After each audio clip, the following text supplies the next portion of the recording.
আসসালামু আলাইকুম। এটিএন বাংলা সংবাদে সবাইকে স্বাগত জানাচ্ছি আমি অনামিকা হাসান পুনম। শুরুতে বিআরবি কেবল সংবাদ শিরোনাম। অবৈধ অর্থের দ্বন্দ্বে আনোয়ারুল আজিমকে কলকাতায় হত্যা আশঙ্কা বিএনপির। বিনা কারণে বন্ধু রাষ্ট্রকে দোষারোপ মন্তব্য ওবায়দুল কাদেরের।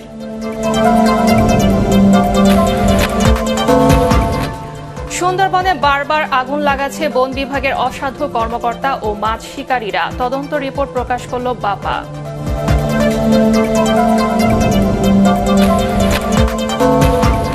এবং 26শে মে উপকূলে আঘাত হানতে পারে ঘূর্ণিঝড় রেমাল। দেশ জুড়ে ভারী বর্ষণের আশঙ্কা।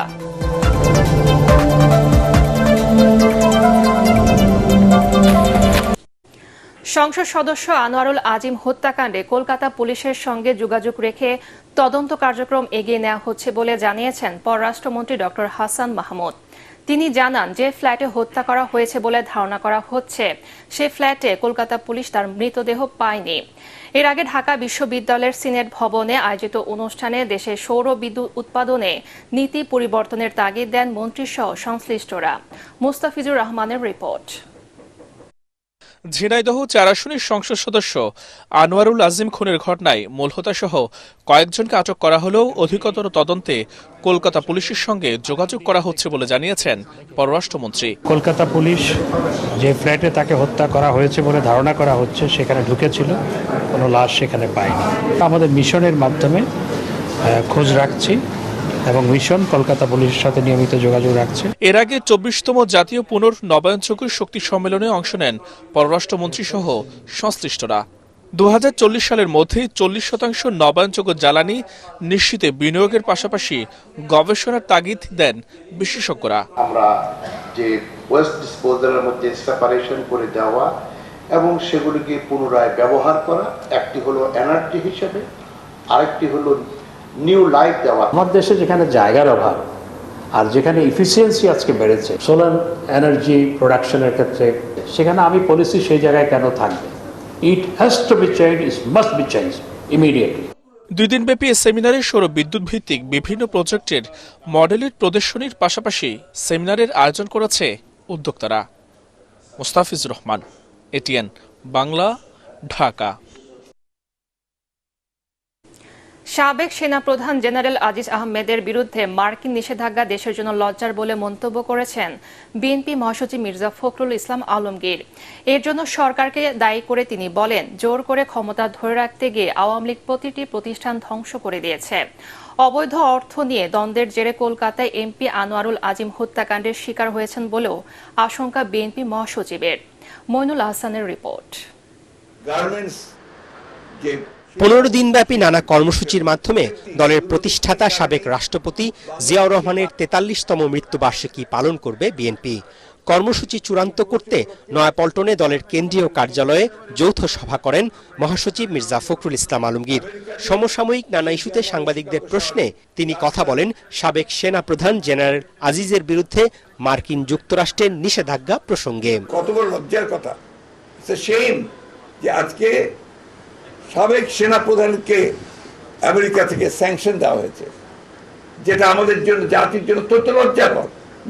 দায়ীকে দায়ী সম্পূর্ণ হয় সরকার, এই সরকার শাসক গোষ্ঠী, তারা সেনাবাহিনীকে অন্যায়ভাবে ব্যবহার করার চেষ্টা করার কারণেই আজকে এই ঘটনাটা ঘটেছে। আমরা তো দেখলাম র্যাবের যে সমস্ত কর্মকর্তার উপরে আপনার নিষেধাজ্ঞা আসলো, তারা তো কোনো শিক্ষা নিলেন না, এবং আপনার পুলিশ বাহিনীর তারা আইজিও হলেন। কলকাতায় ঝিনাইদহ 4 আসনের সংসদ সদস্যের মৃতদেহ উদ্ধার নিয়েও প্রতিক্রিয়া জানান বিএনপি মহাসচিব। বিদেশে গিয়ে নিখোঁজ হয়ে গেলেন, তার কোনো খবর তারা দিতে পারলেন না পারলেন বাংলাদেশ সরকার, না পারলেন বন্ধু রাষ্ট্র তাদের ভারত। তো আমরা কি মনে করবো যে এটার একমাত্র লক্ষ্য হচ্ছে দুর্নীতি করা, টাকার পাহাড় তৈরি করা, বিদেশে পাঠানো? ওইটারই কোনো ঘটনা কিনা আমরা জানি না আর কি। মির্জা ফখরুল অভিযোগ করেন, উন্নয়নের নামে মিথ্যাচার করে বাংলাদেশের মানুষের কাঁধে বিদেশি ঋণের বোঝা চাপিয়ে দিয়েছে সরকার। বিক্রি করে দিয়েছে দেশটাকে, এবং এটা একটা পরনির্ভরশীল নতজানু রাষ্ট্রে পরিণত হচ্ছে। তাদের তথাকথিত উন্নয়নের নামে গোটা মানুষদের উপরে যে ঋণের বোঝা চাপানো হচ্ছে, জিনিসপত্রের দাম যে বাড়ছে তাদের ব্যর্থতার কারণে, মানুষ যাবে কোথায়? এবং এইটা আপনার আলটিমেটলি যেটা হতে হবে সেটা হচ্ছে যে এই দেশের মানুষ অবশ্যই রুখে দাঁড়াবে। আওয়ামী লীগ ও নির্বাচন কমিশন দেশের নির্বাচনী ব্যবস্থাকে ধ্বংস করে দিয়েছে অভিযোগ করে তিনি বলেন, তাই জাতীয় নির্বাচনের মতো উপজেলার ভোটও মানুষ স্বতঃস্ফূর্তভাবে বর্জন করেছে। মইনুল আহসান, এটিএন বাংলা, ঢাকা। ঝিনাইদহ ৪ আসনের এমপি আনোয়ারুল আজিম হত্যাকাণ্ডের ইস্যুতে বিএনপি বন্ধু রাষ্ট্র ভারতকে বিনা কারণে দোষারোপ করছে বলে অভিযোগ করেছেন আওয়ামী লীগের সাধারণ সম্পাদক ওবায়দুল কাদের। রাজধানীর বঙ্গবন্ধু এভিনিউয়ে দলের কেন্দ্রীয় কার্যালয়ের সাংস্কৃতিক উপকমিটির এক সভায় তিনি এই অভিযোগ করেন। ওবায়দুল কাদের বলেন, যেসব এমপিরা চিকিৎসার জন্য ভারতে যান তারা সেভাবে ভারত সরকারকে জানিয়ে যান না, তাই বাড়তি নিরাপত্তার ব্যবস্থা থাকে না। এছাড়া তিনি আরও বলেন, গাজার গণহত্যার সমর্থন যে দেশ করে সেই যুক্তরাষ্ট্র কাকে ভিসা নীতি বা নিষেধাজ্ঞা দিল তাতে বাংলাদেশের কিছু যায় আসে না। গত সাধারণ ভারত আমাদের বন্ধু রাষ্ট্র, তো আমাদের একজন এমপি তো যখন চিকিৎসার জন্য যান কিন্তু আর ভারত সরকারকে জানিয়ে যায়, কাজে নিরাপত্তার ব্যাপারটা তখনই সেভাবে দেখাও, তখন সেখানকার অ্যাপ্রোপ্রিয়েট অথরিটিকে জানিয়ে যদি কেউ যায়, তা সেটার জন্য বন্ধু রাষ্ট্রের তো কোনো ফখরুল সাহেব বলছেন বন্ধু রাষ্ট্রে গিয়ে নিরাপদ থাকে না, কিন্তু বন্ধু আপনাদের যদি শত্রু রাষ্ট্র তো সেখানে সালাউদ্দিন আপনাদের এমপি এতদিন নিরাপদে তেমন। সুন্দরবনে বারবার আগুন লাগাচ্ছে বন বিভাগের অসাধু কর্মকর্তা ও মাছ শিকারীরা। এমন তথ্য উঠে এসেছে বাংলাদেশ পরিবেশ বাঁচাও আন্দোলন বাপার তদন্তে। বিশ্বের বৃহত্তম এই ম্যানগ্রোভ বন রক্ষায় অপরাধীদের বিরুদ্ধে কঠোর ব্যবস্থা নেওয়ার পরামর্শ পরিবেশবিদদের। ওই এলাকায় শিল্পায়ন ও অবাধ যাতায়াত নিয়ন্ত্রণেরও সুপারিশ তাদের। রিপোর্টে জানাচ্ছেন মাহবুব কবির চপল। বারবার আগুনে পড়ছে বাংলাদেশের ফুসফুস খ্যাত সুন্দরবন, বাড়ছে দুর্যোগের ঝুঁকি। গত ২২ বছরে সুন্দরবনে আগুন লাগে ৩২ বার। বেশিরভাগ ক্ষেত্রেই দায়ী করা হয় অতিরিক্ত তাপমাত্রাকে। তবে পরিবেশ বিজ্ঞানীরা বলছেন, তাপের কারণে আগুন লাগার সুযোগ নেই। লবণাক্ত এরিয়াতে সবসময় লবণ থাকে, জলীয় বাষ্পটা বেশি থাকে, ফলে এখানে কিন্তু আগুন লাগার কথা না।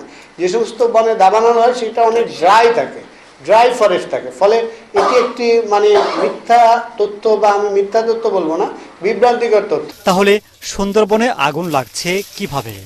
সরেজমিনে এর তদন্ত করেন বাংলাদেশ পরিবেশ বাঁচাও আন্দোলনের যুগ্ম সম্পাদক বাগেরহাটের বাসিন্দা নূর আলম শেখ। ব্যক্তিগতভাবে এটি তদন্ত করেছে মাছ ব্যবসায়ী এবং বন বিভাগের কিছু অসাধু কর্মকর্তা, তাদের যোগসাজশে এই আগুনের ঘটনাগুলো ঘটে। মার্চ এপ্রিলে আগুন লাগায়, মে জুনে বর্ষা শুরু হয়, পানি আসে, সেই অল্প সময়ে যাতে বেশি লাভ করা যায়, বেশি মাছ পাওয়া যায়, তাদের তো এই ছাড়া আর কোনো পথ নাই। গবেষণা বলছে, সুন্দরবন শুধু দুর্যোগের হাত থেকেই রক্ষা করছে না, ৩৫ লাখের বেশি মানুষের জীবিকার সংস্থানও করছে। বিশ্বের বৃহত্তম এই ম্যানগ্রোভ বন রক্ষায় ১৫টি সুপারিশ করেছে বাপা। উল্লেখযোগ্য হচ্ছে, আগুনে দায়ীদের বিরুদ্ধে ব্যবস্থা নেওয়া, আশপাশে শিল্পায়ন ও অপরিকল্পিত সংস্কার বন্ধ করা, পর্যটক কিংবা স্থানীয়দের অবাধ যাতায়াত নিয়ন্ত্রণ, উদ্ভিদ ও প্রাণী সংরক্ষণে টেকসই ব্যবস্থা গ্রহণ এবং বন খেকোদের বিরুদ্ধে ব্যবস্থা নেওয়া। সুন্দরবন আমাদের রক্ষা কবচ হলো, সুন্দরবনকে রক্ষা করার জন্য আমরা পরিপূর্ণভাবে ব্যর্থ হয়েছি। দূষণগুলো নিয়ন্ত্রণ করতে হবে। প্রয়োজনে সুন্দরবনের বিভিন্ন রেঞ্জকে ভাগ ভাগ করে এই রেঞ্জে এই 10 বছরের কারো আনাগোনা হবে না, একদম সংরক্ষিত থাকবে। সুন্দরবনের ভেতর দিয়ে মোটরযান চলাচল বন্ধেরও পরামর্শ পরিবেশবিদদের। মাহবুব কবির চপল, এটিএন বাংলা, ঢাকা। ধর্মীয় ভাব গাম্ভীর্যে উদযাপিত হচ্ছে বৌদ্ধ ধর্মাবলম্বীদের প্রধান ধর্মীয় উৎসব বুদ্ধ পূর্ণিমা। রাজধানী সহ দেশজুড়ে বৌদ্ধ বিহারগুলোতে চলছে প্রদীপ প্রজ্বলন, শান্তি শোভাযাত্রা, ধর্মীয় আলোচনা সভা সহ নানা কর্মসূচি। মানব জাতির সর্বাঙ্গীন শান্তি ও মঙ্গল কামনায় বিশেষ প্রার্থনার আয়োজন করা হয়েছে। শাহবাগে সম্মিলিত শান্তি শোভাযাত্রার আয়োজন করে বাংলাদেশ বৌদ্ধ সাংস্কৃতিক পরিষদ। এ সময় দেশ ও জাতির মঙ্গল কামনা করেন বৌদ্ধ ধর্মাবলম্বীরা। আরও জানাচ্ছেন ঐশী গোস্বামী প্রমা। প্রায় ২৫০০ বছর আগে এই দিনে মহামতি গৌতম বুদ্ধ পৃথিবীতে আসেন। তার স্মরণেই প্রতি বছর বুদ্ধ পূর্ণিমা উদযাপন করেন বৌদ্ধ ধর্মাবলম্বীরা। দিবসটি উপলক্ষে রাজধানীর শাহবাগে আওয়ামী লীগের দপ্তর সম্পাদক ব্যারিস্টার বিপ্লব বড়ুয়ার নেতৃত্বে শান্তি শোভাযাত্রার আয়োজন করে বাংলাদেশ বৌদ্ধ সাংস্কৃতিক পরিষদ। এ সময় দেশ ও জাতির মঙ্গল কামনায় ত্রিপিটক পাঠ করেন বৌদ্ধ ধর্মগুরুরা। প্রধানমন্ত্রী শেখ হাসিনার নেতৃত্বে জাতি ধর্মবর্ণ নির্বিশেষে সবাই ঐক্যবদ্ধ হয়ে কাজ করছে বলে জানান আওয়ামী লীগের দপ্তর সম্পাদক ব্যারিস্টার বিপ্লব বড়ুয়া। সেই সাথে গৌতম বুদ্ধের জীবনী থেকে শিক্ষা নেয়ার আহ্বান জানান তিনি।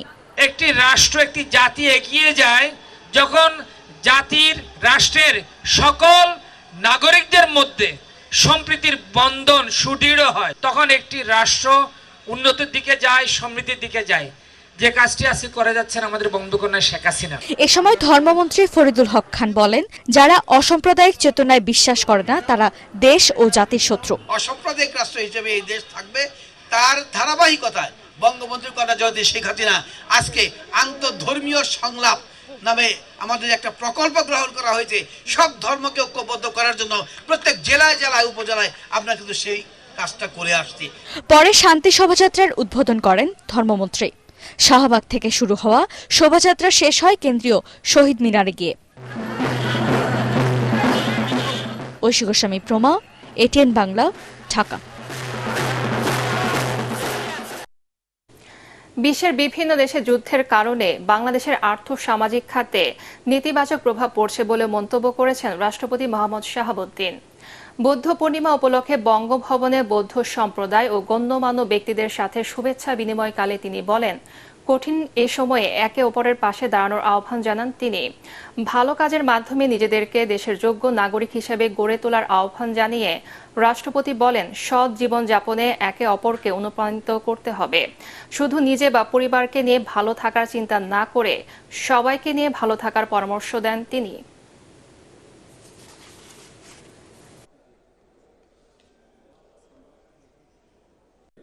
আজ বিশ্বের বহু স্থানে মানবাধিকার ভুলণ্ঠিত হচ্ছে। লোভ, লালসা, ঈর্ষা, প্রতিহিংসার ন্যায় কুবৃত্তি সমাজের শোষণ বঞ্চনা বাড়াচ্ছে। দেশে দেশে যুদ্ধ বিগ্রহ বিশ্ব অর্থনীতিকে ভারসাম্যহীন করে তুলেছে।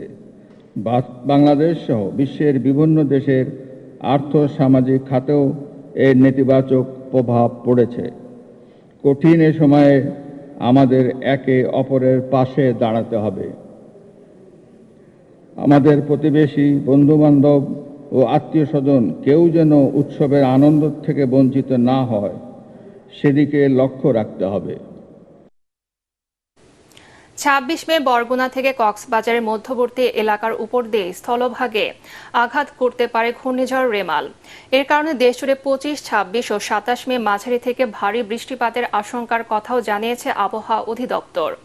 পূর্বাভাসে আরও বলা হয়েছে, দক্ষিণ পশ্চিম বঙ্গোপসাগর ও তৎসংলগ্ন এলাকায় সৃষ্টি হওয়া লঘুচাপটি আগামী ৩ দিনে আরও ঘনীভূত হতে পারে।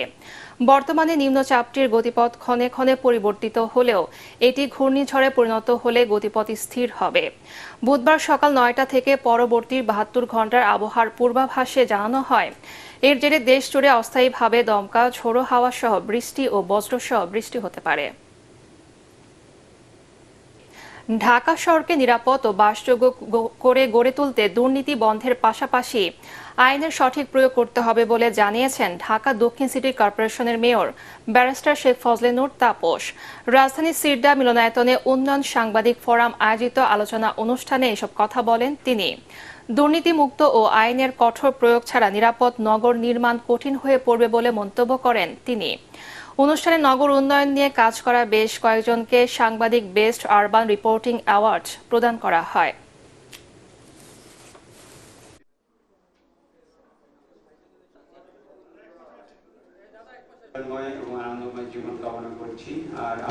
দুর্নীতি মুক্ত ছাড়া অভীষ্ট লক্ষ্যে পৌঁছানো সম্ভব। এর জন্য আমাদেরকে চেতনা জাগ্রত করতে হবে। নাগরিক দায়বদ্ধতা, দায়িত্ব, এই বিষয়গুলো আরো পরিষ্কার শিক্ষা দীক্ষা চেতনা জাগ্রত করতে হবে। যদি আপনি জানেন যেটা সত্য, আপনাকে সত্য নিয়ে দাঁড়াতে হবে। আপনি যদি উপলব্ধি করেন যে এটা নৈতিক, তাহলে এখান থেকে আমার বিচ্যুতি আমি করব না। সৌদি আরবে আরও এক বাংলাদেশি হজযাত্রী মারা গেছেন। লুৎফর রহমান নামের 65 বছর বয়সে এই হজযাত্রী মক্কায় মারা যান। এ নিয়ে এবার এখন পর্যন্ত মোট 3 বাংলাদেশের মৃত্যু হলো। গত রাত 2:30টার দিকে হজ পোর্টালে আইটি হেল্প ডেস্কের প্রতিদিনের বুলেটিন থেকে তথ্য পাওয়া গেছে। এর আগে গত 15 মে চলতি হজ মৌসুমে সৌদি আরবে প্রথম বাংলাদেশি একজন হজযাত্রী মারা যান। ওই দিন আসাদুজ্জামান মদিনায় মৃত্যুবরণ করেন। এরপর শনিবার মুস্তফা নামের 89 বছর বয়সী একজন হজযাত্রী মক্কায় মৃত্যু হয়। এদিকে হজ ফ্লাইট শুরু হওয়ার পর এ পর্যন্ত 34,741 জন হজযাত্রী সৌদি আরবে পৌঁছেছেন। কোরবানি ঈদকে সামনে রেখে শেষ মুহূর্তে পশু লালন পালনে ব্যস্ত নওগাঁর খামারিরা। তবে ন্যায্য দাম পাওয়া নিয়ে আছেন শঙ্কায়। গোখাদ্যের লাগামহীন দাম বৃদ্ধিতে বেড়েছে পশু লালন পালনের খরচ।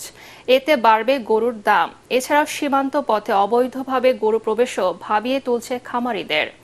নওগাঁ প্রতিনিধি রায়হান আলমের পাঠানো রিপোর্ট জানাচ্ছেন আসিফুর রহমান সাগর। কোরবানির ঈদের বাকি আছে আর মাত্র অল্প কিছুদিন, তাই ব্যস্ততা বেড়েছে নওগাঁর খামারিদের। জেলায় প্রায় 34,000 খামারিদের পাশাপাশি গৃহস্থরাও ক্ষতিকর মোটাতাজাকরণের ওষুধ ব্যবহার ছাড়াই স্বাভাবিক প্রক্রিয়ায় পশুপালন করছেন।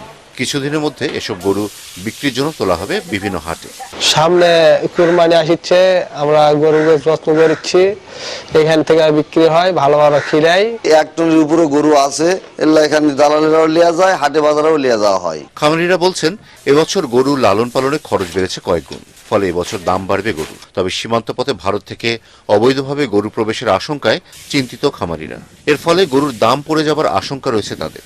লাভের আশা দূরে থাকুক, তখন খরচের টাকা তোলাই কঠিন হয়ে পড়বে। প্রতি বছর যে খরচ তার থেকে দ্বিগুণ খরচ বেশি এবার, তাই আমরা আশা করতেছি যে প্রতি বছরের তুলনায় এবার যেন গরুর দাম একটু বেশি হওয়ার কথা, না হলে আমরা খামারি মার খেয়ে যাব। দ্রব্যের দাম বর্তমানে বাজারে খুব বেশি, এই জন্য এবার খুব বেশি রাখতে পারেনি। প্রতি বছর করে আপনি 35-40টা করে আপনার কুরবানি উপলক্ষে গরু রাখা হয়, এবার 20-25টা আপনার আছে। জেলায় চাহিদার তুলনায় পশু বেশি রয়েছে, সেই সঙ্গে সীমান্ত পথে গরু প্রবেশ ঠেকাতে সংশ্লিষ্ট কর্তৃপক্ষের সাথে মিলে প্রয়োজনীয় ব্যবস্থা নেওয়ার কথা জানান জেলা প্রাণী সম্পদ বিভাগ। বিগত কয়েক বছর ধরে সীমান্তে কিন্তু গরু তেমন আসছে না আগের মতো, ফলে আমরা এই ব্যাপারে কঠোর পদক্ষেপ নেব ইনশাল্লাহ। জেলায় এবছর গবাদি পশু রয়েছে 7,28,110টি, যা স্থানীয় চাহিদার দ্বিগুণ। Bureau report, ATN Bangla.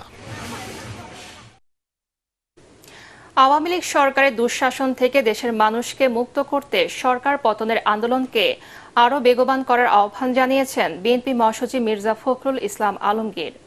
দলীয় চেয়ারপারসনের গুলশান কার্যালয়ে বৌদ্ধ পূর্ণিমা উপলক্ষে বৌদ্ধ সম্প্রদায়ের প্রতিনিধিদের সাথে শুভেচ্ছা বিনিময় অনুষ্ঠানে তিনি দাবি করেন, অনির্বাচিত সরকারের দুর্নীতি লুটপাটের কারণে দেশে কোনো ধর্মের মানুষ শান্তিতে নেই। সব চ্যালেঞ্জ মোকাবেলা করে বিজয় অর্জিত না হওয়া পর্যন্ত আন্দোলন অব্যাহত থাকবে বলেও জানান ফখরুল। এবার আল আরাফা ইসলামী ব্যাংক অর্থ সংবাদ।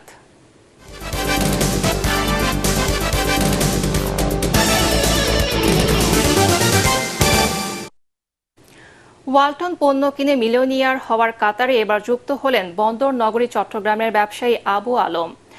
ঈদ উপলক্ষে দেশব্যাপী চলমান ডিজিটাল ক্যাম্পেইন সিজন 20-এর আওতায় দেশের সুপার ব্র্যান্ড ওয়ালটনের ফ্রিজ কিনে নগদ 10 লাখ টাকা পেয়েছেন তিনি।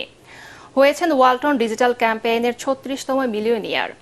বন্দর নগরী আগ্রাবাদে ওয়ালটনের ডিস্ট্রিবিউটর শোরুম KSTL এন্টারপ্রাইজে আয়োজিত এক অনুষ্ঠানে আবু আলমের হাতে 10 লাখ টাকার চেক তুলে দেন জনপ্রিয় চিত্রনায়ক ও ওয়ালটন হাইটেক ইন্ডাস্ট্রিজের senior executive director Amin Khan এবং চিত্রনায়িকা অপু বিশ্বাস।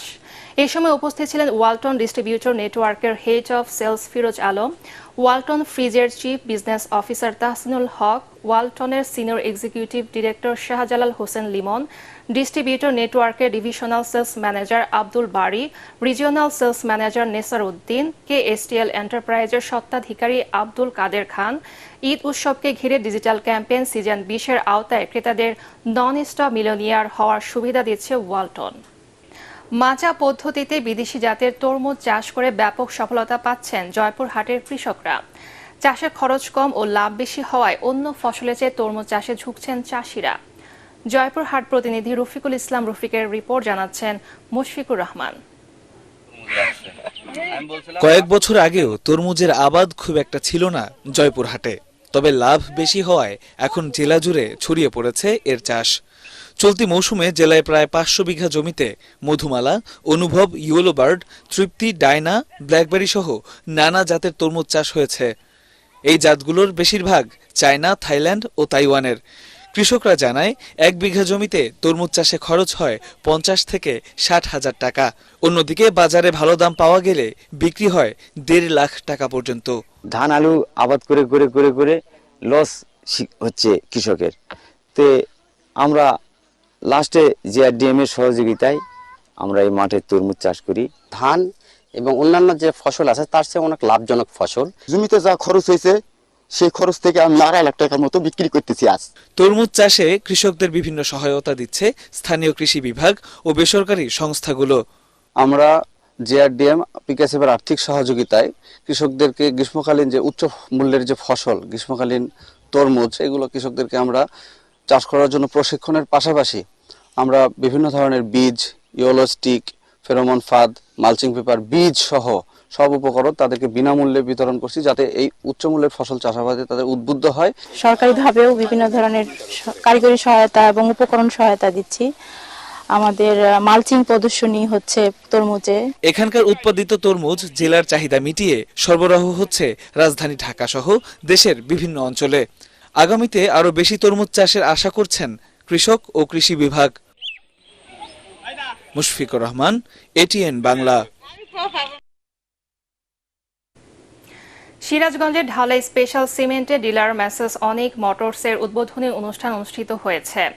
উদ্বোধনী অনুষ্ঠানে MGI executive director Khorshed Alam, senior GM brand Kazi Mohammad Mohiuddin, senior DGM Sudipta Roy, DGM sales and marketing Ashik Ahmed, Sirajganj chamber of কমার্সের পরিচালক আলী জিন্না, সিরাজগঞ্জ পলিটেকনিক ইনস্টিটিউটের সিভিল ডিপার্টমেন্টের হেড নজরুল ইসলাম উপস্থিত ছিলেন।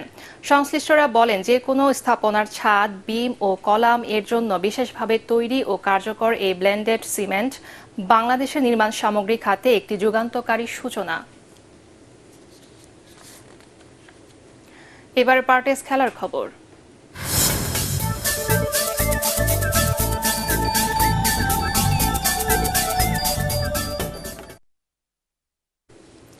মোহামেডান স্পোর্টিং ক্লাবকে 2-1 গোলে হারিয়ে ফেডারেশন কাপ ফুটবলের শিরোপা জিতেছে বসুন্ধরা কিংস। ময়মনসিংহের রফিক উদ্দিন ভূঁইয়া স্টেডিয়ামে শুরু থেকে ছিল আক্রমণ আর পাল্টা আক্রমণ, তবে তুলনামূলক গোলের সুযোগ বেশি তৈরি করেছে মোহামেডানি। তবে তা কাজে লাগাতে পারছিলেন না দিয়াবাতে, শাহরিয়ার ইমন, ইমানুয়েল সান্ডেরা। তাদের প্রথমার্ধ শেষ হয় গোল শূন্যতে। এরপর 63 মিনিটে ইমানুয়েল সান্ডের গোলে এগিয়ে যায় গতবারের চ্যাম্পিয়নরা। তবে 86 মিনিটে বসুন্ধরা কিংসের ব্রাজিলিয়ান ফরওয়ার্ড মিগুয়েল দামাসেনার দারুণ এক গোলে খেলা গড়ায় অতিরিক্ত সময়ে। সেখানে জাহিদের গোলই এই মৌসুমে ট্রেবল জয় নিশ্চিত করে। এ নিয়ে তৃতীয়বার এই টুর্নামেন্টের ট্রফি জিতল বসুন্ধরা কিংস। টি-20তে যুক্তরাষ্ট্রের কাছে 5 উইকেটে হেরেছে বাংলাদেশ। হিউস্টনে আগে ব্যাট করে 5 উইকেট 153 রানের পুঁজি পায় টাইগাররা। জবাবে 3 বল হাতে রেখে জয় তুলে নেয় স্বাগতিক দল। ম্যাচ শেষে অধিনায়ক শান্ত বলেন, তিনি আশাবাদী পরবর্তী ম্যাচে ঘুরে দাঁড়াবে তার দল। রিপোর্ট করছেন এসএম আশরাফ।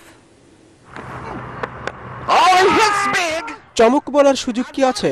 সম্প্রতি টি-20-র যা পারফরমেন্স, তারই ধারাবাহিকতাই তো ধরে রেখেছে বাংলাদেশ। কিন্তু দেশের মাটিতে 150-60 করে জিতল, বাইরে যে এই রান চ্যালেঞ্জ জানানোর নয়, তা হারে হারে টের পেল টাইগাররা। লিটন দাস 14, সৌম্য সরকার 20, নাজমুল হোসেন শান্তর ব্যাটে এসেছে মাত্র 3 রান। বিশ্ব র্যাঙ্কিংয়ের 19 নম্বর দলের বিপক্ষেও টপ অর্ডারের এমন করুণ হাল, যদিও বিমর্ষ অধিনায়ক আশা ছাড়েননি। না, দুশ্চিন্তার কিছু নেই, কারণ প্রত্যেকটা ব্যাটসম্যান তাদের স্কিল নিয়ে কাজ করছে এবং আমরা সবাই জানি যে টপ অর্ডারদের আমাদের ভালো খেলতে হবে। আমার মনে হয় ব্যাটিং ইউনিট হিসেবে আমাদের সবারই দায়িত্ব। সো ব্যাটসম্যানরা এটা নিয়ে কাজ করছে এবং হ্যাঁ, এই জায়গায় বেশ কিছুদিন ধরে আমরা খারাপ করছি, বাট আমি আশা করবো যে সামনের ম্যাচ থেকে ভালোভাবে কামব্যাক করবো। ধুমধড়াক্কার ক্রিকেটে স্ট্রাইক রেট এখনও ভাবনার কারণ চন্ডিকা হাতুড়ি সিংহের দলের। বিশ্বকাপের আগে আরও 4টি ম্যাচ পাচ্ছে ক্রিকেটাররা। শান্তর বিশ্বাস সুযোগ আছে নিজেদের ছন্দ খুঁজে নেয়ার। অবশ্যই ইন্টেন্ট নিয়ে ব্যাটিং করার চেষ্টা করে প্রত্যেকটা ব্যাটসম্যানই। নেক্সট ম্যাচে যখন ব্যাটিং করব চায় না 11 বলে 15-20 করতে, এর থেকে বেশি বল খেলতে এবং বেশি রান। নেক্সট ম্যাচে চেষ্টা করব আমরা একটা ভালো ম্যাচ খেলার, এবং সবাই আজকে চেষ্টা করেছে, বাট আজকের দিনটা আমরা ভালো ক্রিকেট খেলিনি। সিরিজের দ্বিতীয় টি-20তে বৃহস্পতিবার একই ভেন্যুতে সমতা ফিরিয়ে মান বাঁচানোর লড়াইয়ে নামবেন সাকিব আল হাসান, মাহমুদুল্লাহ রিয়াদরা। S M Ashraf, ATN Bangla. শেষ করার আগে বিআরবি কেবল সংবাদ শিরোনাম আরেকবার।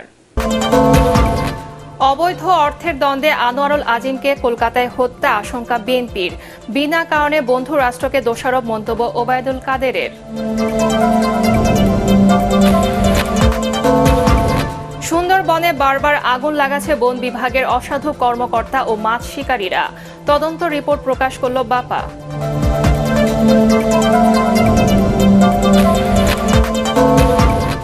এবং 26 মে উপকূলে আঘাত হানতে পারে ঘূর্ণিঝড় রেমাল, দেশজুড়ে ভারী বর্ষণের আশঙ্কা।